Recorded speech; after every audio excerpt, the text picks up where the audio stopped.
Next up, at UFC Baku, we have Irina Alekseeva taking on Klaudia Sygula. I am incapable of saying Sygula without a redneck accent, just like when I break down Talita Alencar.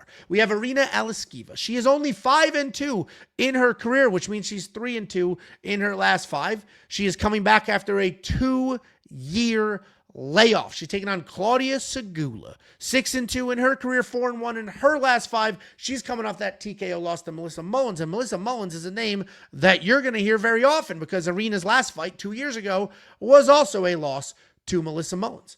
Irina Alekseeva is a world Sambo champion. Has the credentials. But remember earlier when we broke down the Olympic wrestler who doesn't wrestle because he's a fat slob that gets tired? We kind of got more of the same here. Irina Alekseeva is a world Sambo champion. If you don't know what Sambo is, it's like a mix of MMA and judo. It's like there is striking and grappling. It's like, it's not full-blown striking, but it's a straight-up combat sport. And typically speaking, Sambo transitions pretty well into MMA. But that's not how she fights. She literally just walks forward and wings punches from her hips. She'll walk you down like a zombie. She'll throw wild. And then if you end up entangled, she'll look to toss and grapple. She's got some solid submissions. She's got some takedowns, and she does take risks. But she trusts her grappling off her back. So if you do take her down, she's just going to lay there and throw her legs up and play that game instead of trying to work her way to her feet. She's taking on Klaudia Sygula. Powerful striker. She's not afraid to engage at all. She prefers to dance around and then find the clinch where she's going to throw uppercuts. She'll throw knees. She'll work in there. She's got heavy hands. She's got good volume. She can grapple as well, but she's not great. And if she gets taken down, similar story. She's hanging out, looking for submissions instead of creating space, instead of scrambling, instead of getting out of there. So she's just going to give up minutes. She's coming off that finish loss to Melissa Mullins. To me, this is a pretty straightforward breakdown. Wait, Chris Riley, what fight did you say you won the breakdown? Melissa Mullins, okay. To me, it's a pretty straightforward breakdown. Irina is going to come forward.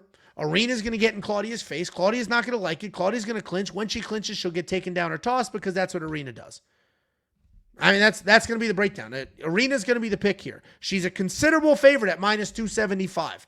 I don't love that because minus 275 means you have to lay out $275, almost $300 to get $100 in profit. That's a lot of money to spend on a woman with an Ivan Drago haircut who hasn't fought in 2 years. Not doing it.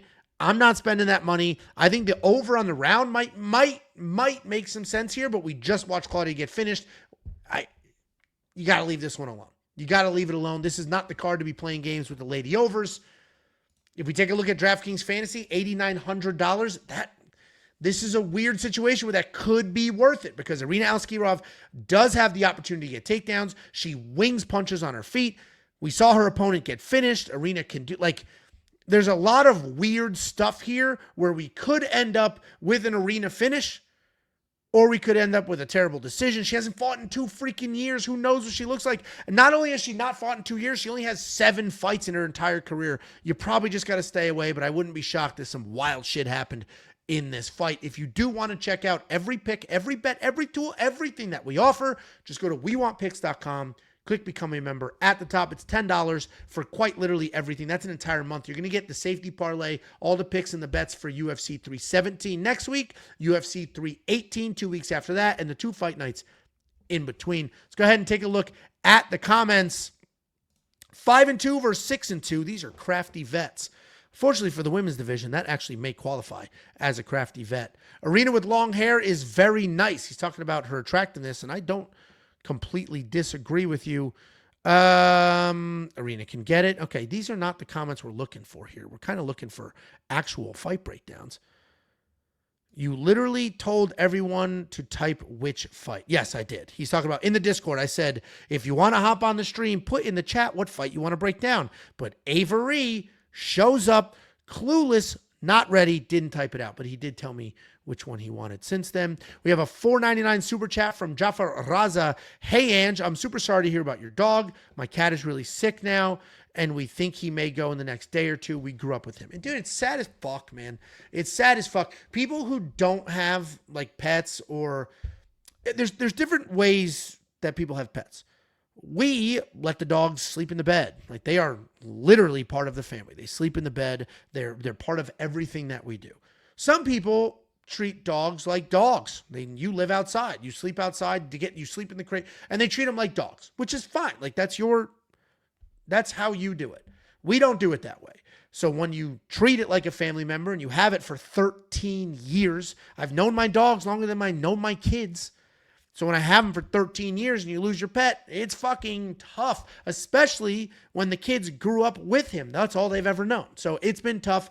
I'm sorry to hear about your cat. Hopefully you don't have to make a decision. Best case scenario, at some point, whenever it's time, because it's unfortunately inevitable that our pets will go before us.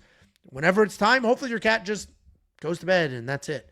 My buddy, one of my best friends, his dog was 16, a 16-year-old husky, and she was fine, like no health issues, nothing.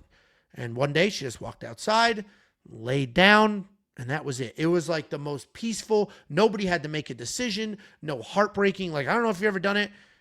Like, we had to take the dog to the vet and like do it. And it was, it was tough. Sorry to hear about your cat. Thank you for the super chat. Genuinely appreciate